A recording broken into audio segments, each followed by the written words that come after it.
एक वक्त था जब भगवान और विज्ञान एक दूसरे के विरुद्ध माने जाते थे। लोग मानते थे अगर तुम भगवान को मानते हो तो तुम साइंस को रिजेक्ट कर रहे हो, और अगर तुम विज्ञान को मानते हो तो तुम्हें भगवान को छोड़ना पड़ेगा। लेकिन आज जब साइंस ने एटॉम के अंदर झांक लिया है, जब न्यूरोसाइंस ने दिमाग के सबसे गहरे कोनों को मैप कर लिया है, जब टेलीस्कोप ने अरबों गैलेक्सीज की तस्वीरें भेजी हैं, तो एक अजीब बात हो रही है।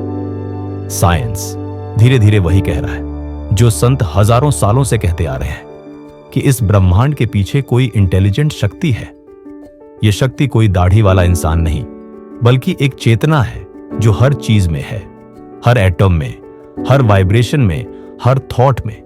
कुछ लोग इसे गॉड कहते हैं, कुछ नेचर, कुछ एनर्जी और कुछ कॉन्शियसनेस। पर सवाल यह है, क्या साइंस वाकई भगवान की तरफ इशारा कर रहा है? आइए सबूतों की तलाश करते हैं मॉडर्न विज्ञान की नजरों से। इमेजिन करो एक रेडियो है जिस पर हजारों नॉब्स हैं, gravity, speed of light, dark energy, nuclear force. अगर इनमें से एक भी नॉब 0.0000001% भी इधर उधर हो जाता तो ना धरती बनती, ना लाइफ पॉसिबल होती, ना तुम ये वीडियो देख रहे होते। इसे कहते हैं fine tuning of the universe. Physicist Paul Davies कहते हैं it's almost as if the universe knew we were coming. Science ये मानता है ये ट्यूनिंग बिल्कुल मैथमेटिकल प्रिसीजन के साथ है, इतनी ज्यादा प्रिसीजन कि मानो किसी ने इसे डिजाइन किया हो। अब दो एक्सप्लेनेशंस हैं, या तो ये सब चांस से हुआ, एक अनइमेजिनेबल लक, या फिर कोई इंटेलिजेंट शक्ति थी जो जानती थी कि जीवन कैसा दिखेगा। ये कोई धार्मिक इमेजिनेशन नहीं, बल्कि हार्डकोर फिजिसिस्ट्स की थियरी है। स्टीफन हॉकिंग, रॉजर पेनरोज, बैरो, टिपलर सभी इस मिस्ट्री से चौंके हुए हैं। तो सवाल ये उठता है, क्या ये सारे परफेक्ट नंबर्स किसी कॉस्मिक इंटेलिजेंस का साइन है, या फिर साइंस अभी भी गेसवर्क कर रहा है? एक और सवाल, हम खुद, क्यों हम भगवान को महसूस कर सकते हैं? क्यों हम प्रार्थना में एक एनर्जी सेंस करते हैं? क्या ये बस इमेजिनेशन है, या इसके पीछे कुछ न्यूरोलॉजिकल सच भी है?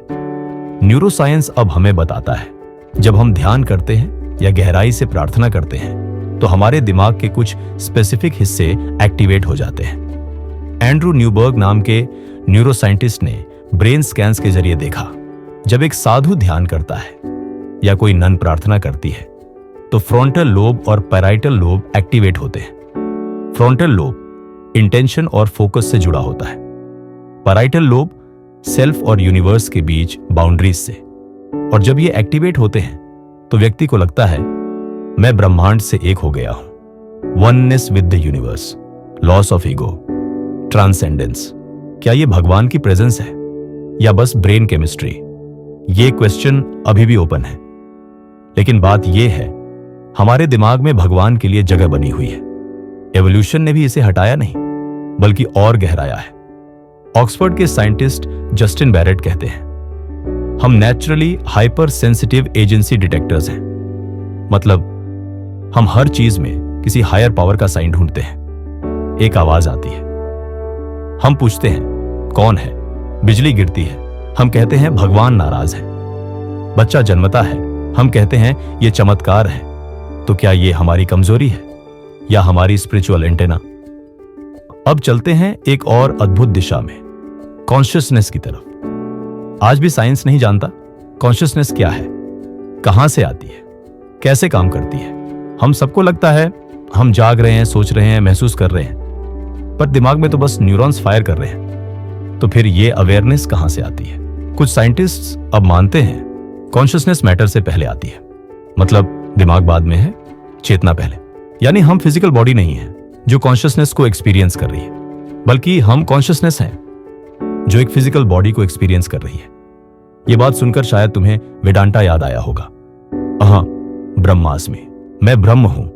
यह बात अब क्वांटम फिजिक्स में भी गूंज रही है। क्वांटम एंटेंगलमेंट कहता है दो पार्टिकल्स अरबों लाइट ईयर्स दूर होने के बावजूद इंस्टेंट कनेक्ट कर सकते हैं। यानी कहीं ना कहीं सब कुछ कनेक्टेड है, नॉन लोकली, बिना सिग्नल के, बिना मीडियम के।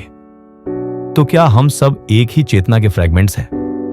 आइंस्टाइन ने इसे spooky action at A distance कहा था। आज साइंस इसे रियलिटी मानता है। अब बात करते हैं मैथमेटिक्स की।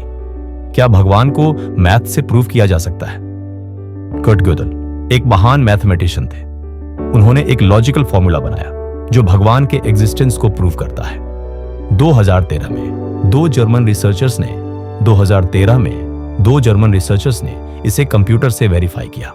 उन्होंने कहा यह फॉर्मूला लॉजिकली कंसिस्टेंट है। इसका मतलब यह नहीं कि भगवान एग्जिस्ट करते हैं, इसका मतलब यह है कि उनका एग्जिस्ट करना लॉजिकली संभव है। मतलब साइंस भगवान को रिजेक्ट नहीं करता, वो सिर्फ इतना कहता है हम अभी तक समझ नहीं पाए। अब बात करते हैं नियर डेथ एक्सपीरियंसेस की। क्लिनिकल डेथ के बाद कई लोगों ने बताया एक लाइट दिखी, एक सुरंग, किसी शांत ऊर्जा की प्रेजेंस महसूस हुई। किसी ने अपने शरीर को ऊपर से देखा, किसी ने अपने मरे हुए रिश्तेदार से बात की। कुछ केसेस में मरीजों ने बताया डॉक्टर्स ने उनके साथ क्या किया, कौन से इंस्ट्रूमेंट इस्तेमाल हुए जब वो क्लिनिकली डेड थे। सैम पार्निया जैसे डॉक्टरों ने इसे साइंटिफिकली स्टडी किया और कहा consciousness may not be limited to the brain.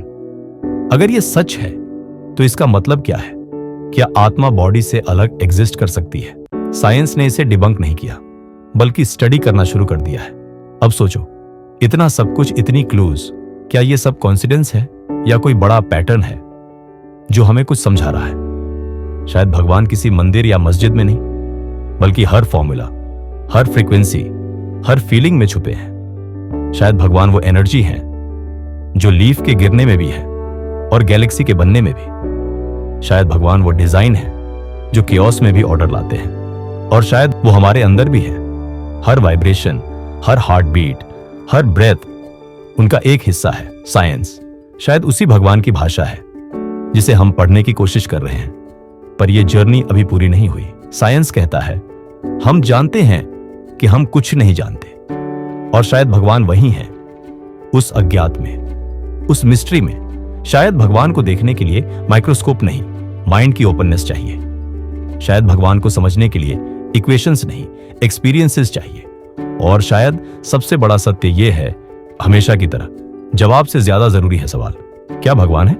Science कहता है शायद, दिल कहता है हाँ, और तुम क्या कहते हो?